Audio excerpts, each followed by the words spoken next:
여러분들하고 좀 공부를 하도록 하겠습니다. 물론 뭐 이 짧은 시간에 인도를 알겠냐면서도 몇 번 제가 경험한 것을 공유를 한다면 아마 모르는 것보다는 훨씬 나은 인도를 준비하는 자세가 좀 되지 않을까 싶습니다. 이 표지 사진으로 내세운 거는 인도 사람들 출근하는 거예요. 그죠? 기차로 출근하는 사람들이 아주 개미떼처럼 달라붙어서 출근하죠. 그러니까 인구가 굉장히 많은 나라라는 걸 우리가 알 수 있죠. 아마 지하철도 이와 똑같은 양상의 사진들이 많이 있어요. 인도 출근길에서 검색을 해보면. 음, 이 인도의 이게 행정구역입니다. 인도에 이제 우리나라로 치면 뭐 경기도, 충청도 이렇게 행정구역별인데 이 행정구역별이 이제 꼬불꼬불하잖아요. 근데 이 꼬불꼬불한 게 언어권별로 경계선을 했다고 하면 아마 정확한 거예요. 언어가 굉장히 많아요. 인도 사람이라고 해서 인도 말로 다 통하는 게 아니에요. 음, 각 지역마다 서로 통하지 않아요. 우리는 그래도 통하잖아요. 우리가 경상도 말 알아듣잖아요. 경상도 사람들도 서울 말 알아듣고, 뭐, 호남, 전라도 사람들 말 다 알아듣고, 전라도 사람과 경상도 사람들도 알아듣잖아요. 언어 사투리는 좀 있지만. 근데 인도는 그 정도가 아니고 전혀 소통이 안 돼요. 그래서 이 영어로 통역을 둬야 되는 정도로. 그래서 인도가 독립하면서 국어를 선정하는 회의를 했었는데, 결론을 못 내렸어요. 국어가 없는 나라입니다. 그래서 공용어를 선정을 하게 됐어요. 공용어. 근데 공용어가 이제 영어예요. 근데 영어에 대한 그 터부가 있어요. 이 민족들의, 인도 민족에 대해서. 왜냐하면 근 300년간을 영국으로부터 식민지 지배를 받았잖아요. 그러니까 식민지 지배를 했던 나라의 국어를 갖고 우리가 공용어를 한다라는 그 수치심이 좀 있는 거예요. 근데 뭐 통일된 언어가 없으니까 그래서 공용어 제도를 갖고 있습니다. 그래서 공용어가 영어, 힌디어인데 실제 이제 표방하는 공용어는 영어하고 힌디어지만 이 주별로 공용어가 다 틀려요. 그렇죠? 뭐 어떤 주는 영어하고 뭐 산스크리트어, 어떤 주는 영어하고 자기네가 쓰는 언어를 공용어로 하는 거예요. 그래서 행정구역마다 다 공용어가 틀리기 때문에 심지어는 포르투갈 지배를 받았었던 지역도 있어요. 그 지역은 공용어가 영어하고 포르투갈어예요. 그러니까 공용어가 굉장히 많은 나라라는 걸 아시면 돼요. 그래서 우리는 인도 사람이면 다 영어를 할 줄 안다라고 생각하는데 다 영어를 하진 않습니다. 그렇죠? 그래서 그냥 공용어일 뿐이에요. 국어가 없기 때문에. 근데 이제 영어를 할 줄 알면 조금 이렇게 좀 우러러 보거든요. 왜냐하면 사립학교에서 영어 교육을 한대요.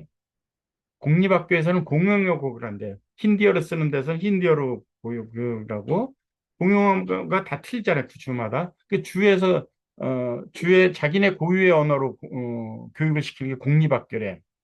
당연히 사립학교는 비싸죠. 그래서 돈이 있는 사람들이 영어 교육을 시키기 때문에 영어를 할 줄 알면 일단 신분이 높고 부자라는 것을 음, 그걸로 이제 짐작을 한다고 합니다. 근데 인도에는 우리가 흔히 알다시피 계급 사회거든요. 카스트 제도가 있어요. 네 개 그 등급이 있는데 사실 정확하게 얘기하면 5개 등급이에요.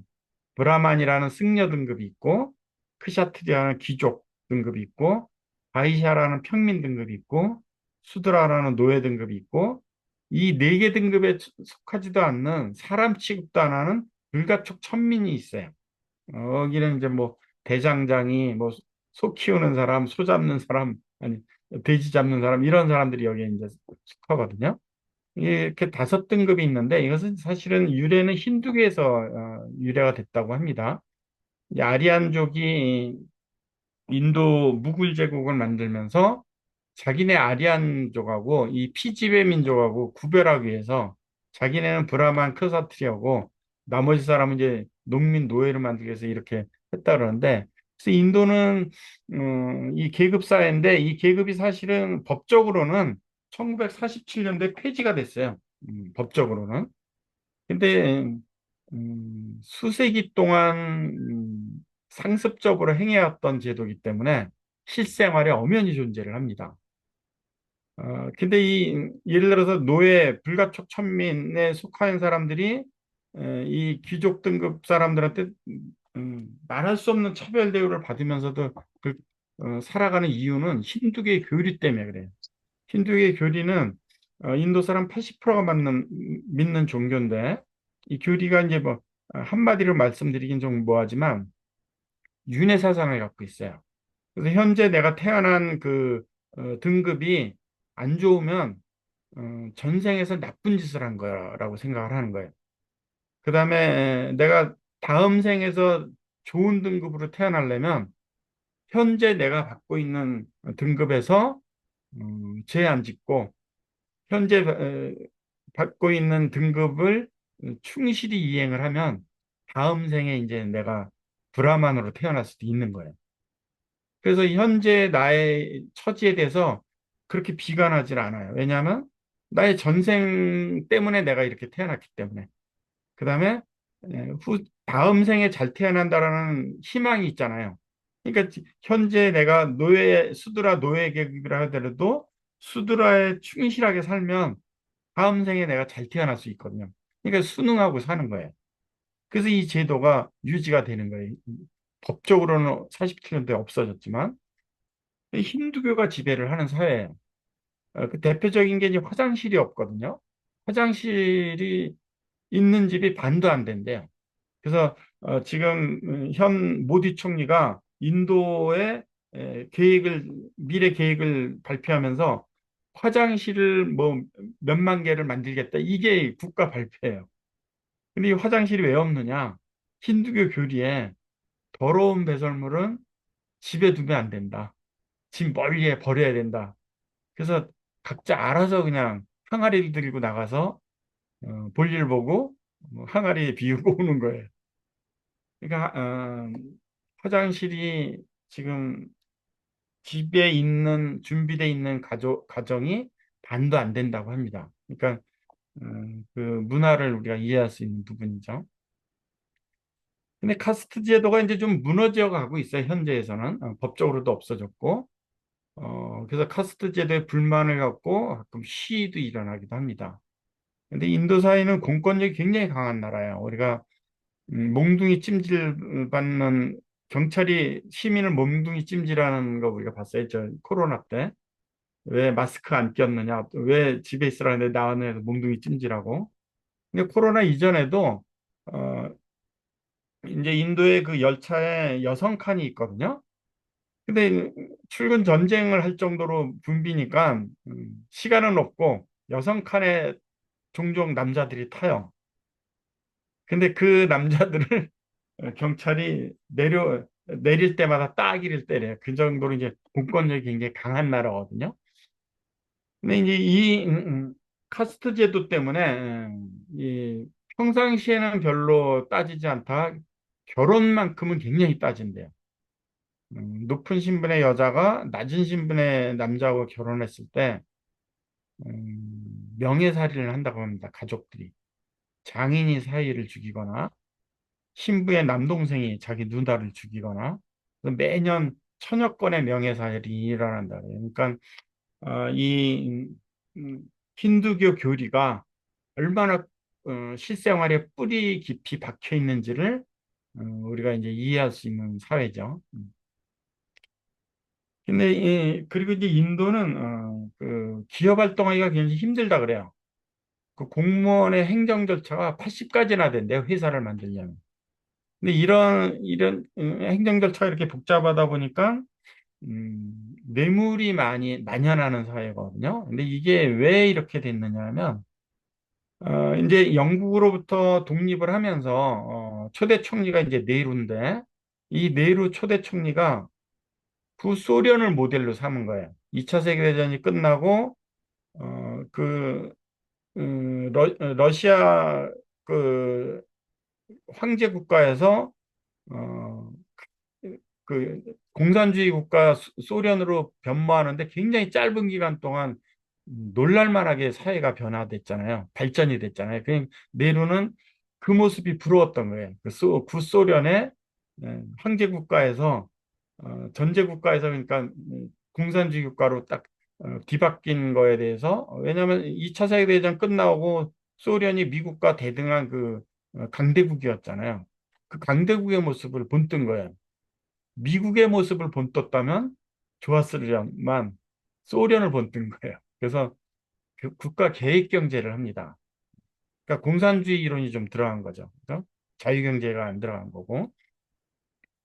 그러다 보니까 이 행정 절차가 이렇게 많다 보니까 아직도 이 행정 절차가 많아요. 그래서 공무원한테 뇌물을 주지 않고는 기업 활동이 힘든 그런 사회가 됩니다. 근데 이제 그게 많이 변화가고 있어요. 현재 이제 총리가 모디라는 총리인데 지금 9년째 집권을 하고 있거든요.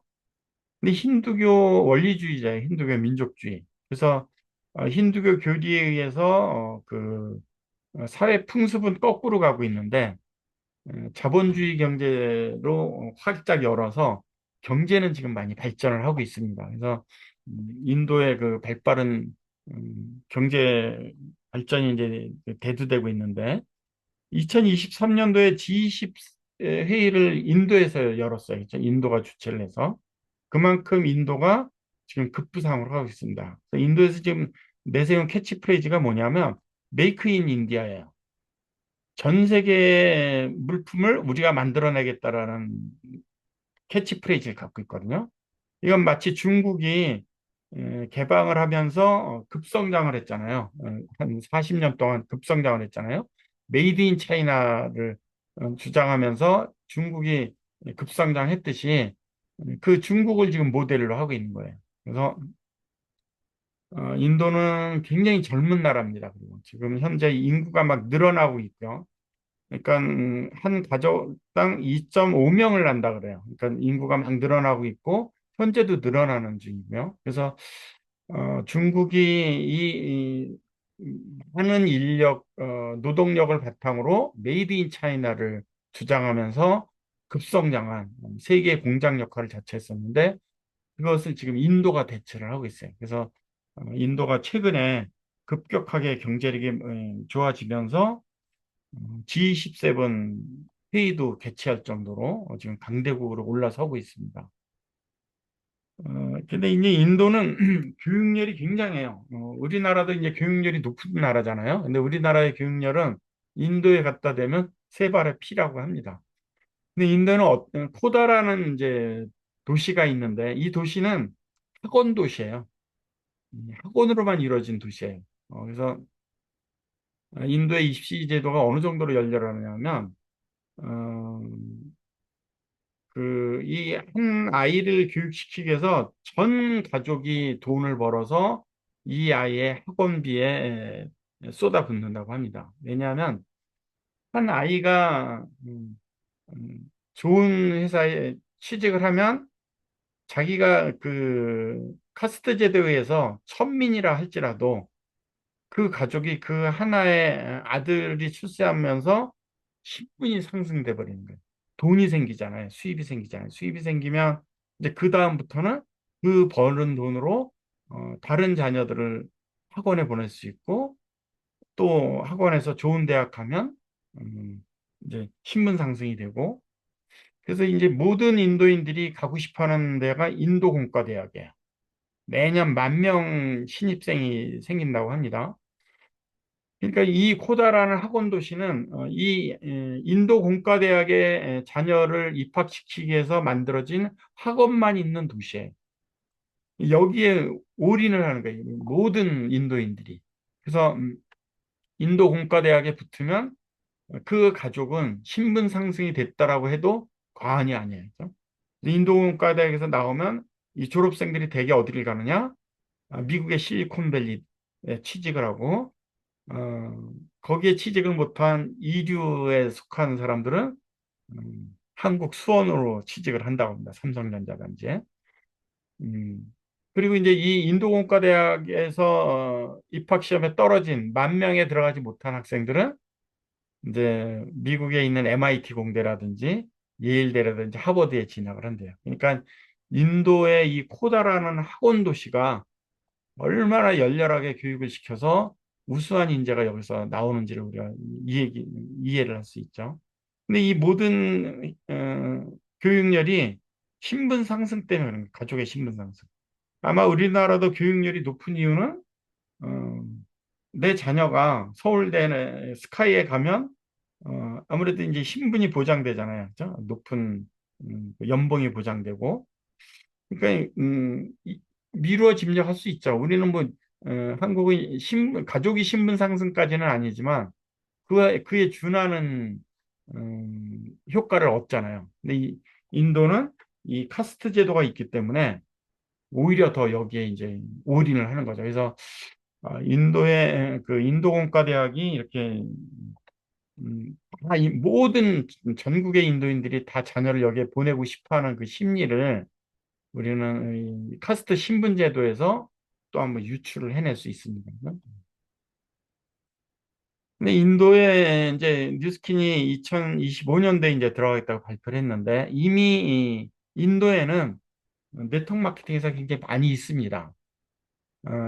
뉴스킨하고 가장 경쟁을 하는 아메이 같은 경우도 이미 인도에 들어가 있어요. 언제 들어갔느냐? 1998년도에 들어갔습니다. 이미 한 조금만 있으면 30주년이 될 정도로. 근데 인도의 MLM이 열풍이라 그래요. 근데 지금 법이 없어요. 법이 없어서 뉴스킨은 안 들어간 겁니다. 뉴스킨은 한국에도 법이 생기기 이전에 네트워크 마케팅에서 이미 들어와서 활개를 쳤었거든요. 아메이도 한국에 법 생기기 이전 95년도에 한국에 법이 생겼거든요. 법 생기기 이전 10년 전부터 들어와서 아메이가 활동을 했었거든요. 그러니까 불법적인 활동을 한 거죠. 음. 그래서 아마 뉴스킨이 인도에 들어가겠다고 지금 노티스를 한 거는 인도에 이제 MLM 법이 생겼다라고 보시면 돼요. 근데 이 법이 생기기 전부터도 이렇게 인도에서 MLM 열풍이 분 이유는 뭐냐면, 제가 해석하기에는 모든 인도인이 자녀를 인도 공과대학에 보내서 가족이 신분 상승하려는 그 원리로 이해를 하면 될 거라고 저는 생각을 합니다. 그죠? 어, 우리는 한 명이 돈을 벌 수 있는 금액이 아니잖아요. 이 네트워크 마케팅의 결과는. 어마어마한 그런 그 자본력을 축적을 할 수 있는 그 경제 논리이기 때문에 아마 인도인들이 MLM에 이렇게 굉장히 신경을 쓰고 몰입을 하는 이유가 뭐냐면 가족 식분 상승을 노리는 것이 아닌가 하는 것이 제 해석입니다.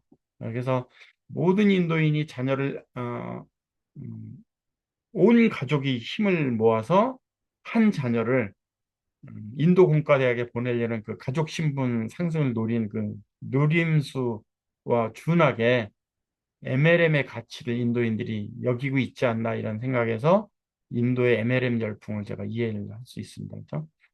아메이가 지금 굉장히 잘 된다 그래 인도. 뭐 아메이뿐만이 아니고 우리가 익히 아는 허벌라이프 굉장히 잘 된다고 합니다. 그러면 음, 뉴스킨이 인도에 들어갔을 때 뉴스킨의 성장 속도는 뭐 우리가 불을 보듯이 훤히 알 수 있는 그런 상태죠. 그래서 인도는 지금 정확한 인구를 모른다 그래요. 중국이 정확한 인구를 모른다 그랬었잖아요. 왜냐하면 인구 조사하는 동안에 태어나는 아이들 때문에. 근데 인도는 중국보다도 인구수가 더 많거든요. 지금 한 16억으로 추산을 하고 있어요. 사회학자들이. 근데 이 16억의 땅에 뉴스킨이 퍼졌을 때 이 16억의 인구가 신분 상승을 노리고 MLM을 바라봤을 때 그들이 뉴스킨에 참여하다는 할 것이라는 것을 우리가 추측을 한다면 어마어마한 결과를 우리가 가져올 수 있죠. 그래서 특히 한국 사업자들한테는 인도 오픈은 굉장한 기회라고 저는 생각을 합니다. 특히 인도에서는 지금 한국과 손을 잡아서 경제 개발을 하려는 그런 인도 정부의 노력이 굉장히 강하거든요. 특히 또 어, K 문화, K 컬처가 전 세계에 퍼지면서 인도의 K 컬처가 대단해요. 인도는 어떤 나라 영화든지 인도에 가서 1위를 한 적이 없대요. 왜냐하면 인도 특유의 영화가 있거든요. 여러분들이 인도 영화를 보셨다시피 어, 많은 사람들이 그냥 노래하면서 군무를 하는 게 인도 영화에 많이 나오거든요. 그게 뭐 스릴러 영화가 됐건 범죄 영화가 됐건 그 장면은 꼭 들어가요. 그죠? 그 특유의 그런 인도 영화 때문에 인도에서 1위를 하는 경우가 없대요. 외국 영화가. 근데 우리나라의 음, 굉장히 유명했던 거 있죠. 지금 갑자기 생각이 안 나는데, 넷플릭스에서 했었던 영화 있잖아요. 우리나라 시리즈 영화. 그게 1위를 했어요. 그래서 K 문화의 K 컬처의 위대함을 인도 매스컴에서도 이제 극찬을 했었던 적이 있는데, 그래서 아마 그런 문화, 한국인을 좋아하는 그런 문화 때문에 아마 한국인 뉴스킨 사업자한테 그것도 굉장히 유리하게 작용을 하겠죠. 그래서 이 인도 MLM 열풍에 빗대서 한국 뉴스킨 사업자들이 인도 오픈과 더불어서 한국의 그 그룹 사이즈도 아마 많은 변화가 있지 않을까 하는 것이 제 개인적인 견해입니다. 그러니까 인도 공부를 하기 위해서 제가 음, 이 20분 만에 다 담으려고 하니까 못 담았는데 제가 여러 차례에 거쳐서 제가 공부한 인도 내용을 주민문학 시간에 공유를 좀 하도록 하겠습니다. 자, 오늘은 여기까지 하고요. 어, 우리 이번 한 주도 성공학원을 하면서 활짝 열도록 하겠습니다. 제가 화면 공유를 하는 동안 여러분께서는 음소거를 해제해 주시고